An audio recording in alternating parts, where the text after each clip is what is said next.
ನೊಂದ ಜೀವಕ್ಕೆ ಮುರಿದ ಮನಸ್ಸಿಗೆ ಪ್ರಶ್ನೆಗಳಲ್ಲಿ ಸಿಲುಕಿದ ಜೀವನಕ್ಕೆ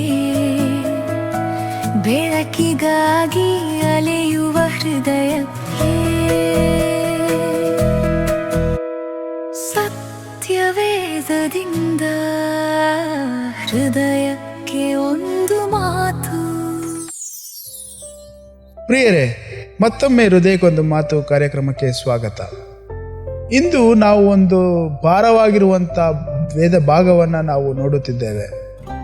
ಇದು ಕೇವಲ ದೇವರ ಕೋಪದ ಒಂದು ಕಥೆಯಲ್ಲ ಪ್ರಿಯರೇ, ಇದು ದೇವರ ಹೃದಯದ ಒಂದು ಕಥೆಯಾಗಿದೆ. ಹಾಗಾದರೆ ಇಂದು ನಾವು ನೋಡಲಿರ್ತಕ್ಕಂಥ ದೇವರ ವಾಕ್ಯವು ಆದಿಕಾಂಡ 6ನೇ ಅಧ್ಯಾಯ 1ರಿಂದ 8ನೇ ವಚನದವರೆಗೆ. ಜನರು ಭೂಮಿಯ ಮೇಲೆ ಹೆಚ್ಚಾಗುತ್ತಾ ಇದ್ದಾರೆ, ಸಂಖ್ಯೆಯು ಹೆಚ್ಚುತ್ತದೆ, ಸಮಾಜವು ವಿಸ್ತರಿಸುತ್ತದೆ. ಆದರೆ ವೃದ್ಧಿ ಯಾವ ದಿಕ್ಕಿನಲ್ಲಿ ಅನ್ನುವಂಥದ್ದು ಒಂದು ದೊಡ್ಡ ಪ್ರಶ್ನೆ ಪ್ರಿಯರೇ. ಪಾಠವು ಹೇಳುತ್ತದೆ, ದೇವರ ಪುತ್ರರು ಮಾನವರ ಪುತ್ರಿಯರನ್ನ ತೆಗೆದುಕೊಳ್ಳುತ್ತಾರೆ ಎಂಬುದಾಗಿ.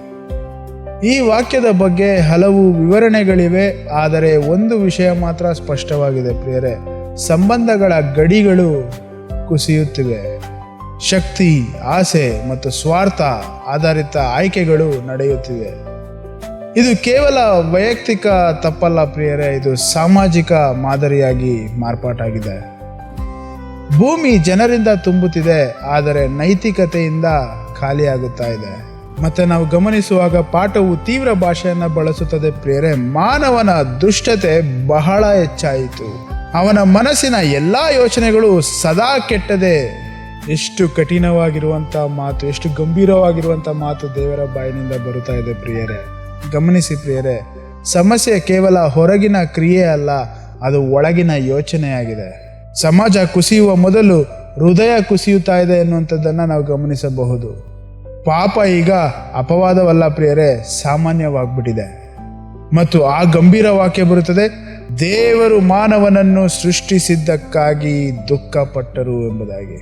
ದೇವರ ಹೃದಯದಲ್ಲಿ ದುಃಖವಾಯಿತು ಎಂಬುದಾಗಿ ನಾವು ನೋಡುತ್ತಾ ಇದ್ದೇವೆ ಪ್ರಿಯರೇ. ಇದು ಬಹಳ ಆಳವಾಗಿರುವಂಥ ಕ್ಷಣ.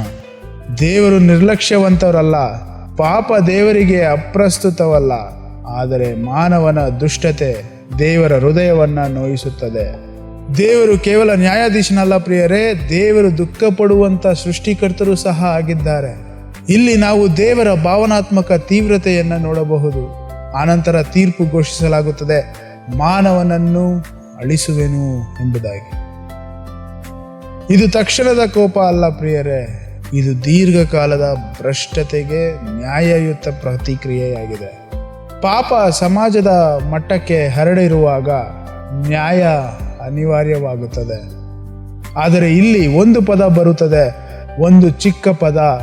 ನಾವು ದೇವರ ವಾಕ್ಯವನ್ನು ಓದುವಾಗ ಗಮನಿಸಬಹುದು, ಇಷ್ಟೆಲ್ಲ ಪಾಪ ಹತ್ತಿ ಉರಿಯುತ್ತಾ ಇರುವಂಥ ಸಂದರ್ಭದಲ್ಲಿ ಒಂದು ಪದ, ಆದರೆ ಎನ್ನುವಂಥ ಒಂದು ಪದ ಇಡೀ ಕಥೆಯನ್ನೇ ಸಂಪೂರ್ಣವಾಗಿ ತಿರುಗಾಕುವಂಥ ಪದವಾಗಿದೆ ಪ್ರಿಯರೇ. ಇಲ್ಲಿ ನಾವು ಕಾಣಬಹುದು, ಆದರೆ ನೋಹನು ಯೆಹೋವನ ಕೃಪೆಯನ್ನ ಕಂಡನು ಎನ್ನುವಂಥ ಒಂದು ವಾಕ್ಯ. ಎಲ್ಲ ಕತ್ತಲೆಯ ಮಧ್ಯೆ ಒಂದು ಬೆಳಕು. ಸಮಾಜ ಸಂಪೂರ್ಣವಾಗಿ ಕುಸಿದಂತೆ ಕಾಣುವಾಗ ಒಬ್ಬನು ಕೃಪೆಯನ್ನ ಕಂಡನು. ಇದು ಸತ್ಯವೇದದ ದೊಡ್ಡ ತಿರುವುಗಳಲ್ಲಿ ಒಂದು ಪ್ರಿಯರೇ. ಭ್ರಷ್ಟತೆ ಸಾಮಾನ್ಯವಾಗಬಹುದು, ಆದರೆ ಕೃಪೆ ಅಸಾಧ್ಯವಲ್ಲ. ಆತ್ಮೀಯರೇ, ಇಂದು ನಾವು ಸಹ ಇದನ್ನೇ ನೋಡುತ್ತೇವೆ. ಹಿಂಸೆ, ಲೈಂಗಿಕ ಗೊಂದಲ, ಭ್ರಷ್ಟಾಚಾರ, ಸ್ವಾರ್ಥ, ನೈತಿಕ ಗಡಿಗಳ ಮಸುಕಾಗುವುದು. ಕೆಲವೊಮ್ಮೆ ಪ್ರಶ್ನೆ ಬರುತ್ತದೆ, ದೇವರು ನೋಡುತ್ತಿಲ್ಲವಾ? ಇದಕ್ಕೆ ಅಂತ್ಯವೇ ಇಲ್ಲವಾ? ಪ್ರಿಯರೇ, ಈ ಪಾಠದ ಭಾಗ ಹೇಳುತ್ತದೆ, ದೇವರು ನೋಡುತ್ತಾ ಇದ್ದಾರೆ, ದೇವರು ದುಃಖ ಪಡುತ್ತಾ ಇದ್ದಾರೆ, ದೇವರು ನ್ಯಾಯವನ್ನ ಖಂಡಿತವಾಗಿಯೂ ಮಾಡುತ್ತಾರೆ. ಅದರಲ್ಲೂ ದೇವರ ಕೃಪೆಯನ್ನ ಹುಡುಕುವಂಥವರಿಗೆ ಖಂಡಿತವಾಗಿಯೂ ದೇವರ ಕೃಪೆಯನ್ನು ಸಹ ಒದಗಿಸುವಂಥವರಾಗಿದ್ದಾರೆ ಪ್ರಿಯರೇ. ಈ ಪಾಠ ನಮಗೆ ಕಲಿಸುವಂಥದ್ದು, ಪಾಪ ಸಮಾಜ ಮಟ್ಟಕ್ಕೆ ಹರಡಬಹುದು, ದೇವರದನ್ನು ಗಂಭೀರವಾಗಿ ತೆಗೆದುಕೊಳ್ಳುತ್ತಾರೆ. ನ್ಯಾಯ ಅನಿವಾರ್ಯ, ಆದರೆ ಕೃಪೆ ಸಾಧ್ಯ. ಹಾಗಾದರೆ ಇಂದು ನಮಗೆ ಪ್ರಶ್ನೆ ಇರಬಹುದು, ಎಲ್ಲರೂ ಹರಿದು ಹೋಗುತ್ತಿರುವಾಗ ನಾನು ಯಾವ ದಿಕ್ಕಿನಲ್ಲಿ ನಡೆಯಬೇಕು ಎಂಬುದಾಗಿ. ಎಲ್ಲರೂ ಈ ರೀತಿ ಮಾಡುತ್ತಾ ಇದ್ದಾರೆ ಎನ್ನುವಂಥ ಸನ್ನಿವೇಶದಲ್ಲಿ ಸಂದರ್ಭದಲ್ಲಿ ಪ್ರಿಯರೇ, ನಾನು ದೇವರ ಕೃಪೆಯನ್ನು ಹುಡುಕುತ್ತಾ ಇದ್ದೇನಾ, ನಾವು ದೇವರ ಕೃಪೆಯನ್ನು ಹುಡುಕುತ್ತಾ ಇದ್ದೇವಾ ಎಂಬುದಾಗಿ ನಮ್ಮನ್ನು ನಾವು ಪರೀಕ್ಷೆ ಮಾಡಿಕೊಳ್ಳಬೇಕು. ಪ್ರಿಯರೇ, ನೋಹನು ಸಂಪೂರ್ಣ ಸಮಾಜವನ್ನು ಬದಲಾಯಿಸಲಿಲ್ಲ, ಆದರೆ ಅವನು ದೇವರ ಕೃಪೆಯನ್ನು ಕಂಡನು. ಹಾಗಾದರೆ ಇಂದಿನ ದೇವರ ವಾಗ್ದಾನ, ಭ್ರಷ್ಟ ಸಮಾಜದ ಮಧ್ಯೆಯೂ ದೇವರ ಕೃಪೆಯನ್ನು ನಾವು ಕಾಣಬಹುದು. ಯಾವಾಗ ಗೊತ್ತಾ?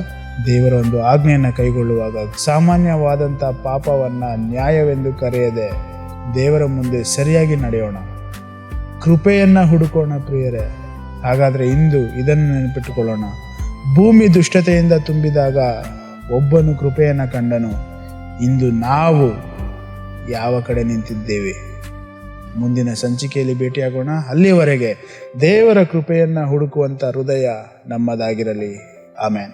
ದುಂದ ಜೀವಕ್ಕೆ ಮುರಿದ ಮನಸ್ಸಿಗೆ ಬೆಳಕನ್ನು ಹುಡುಕುವ ಹೃದಯಕ್ಕೆ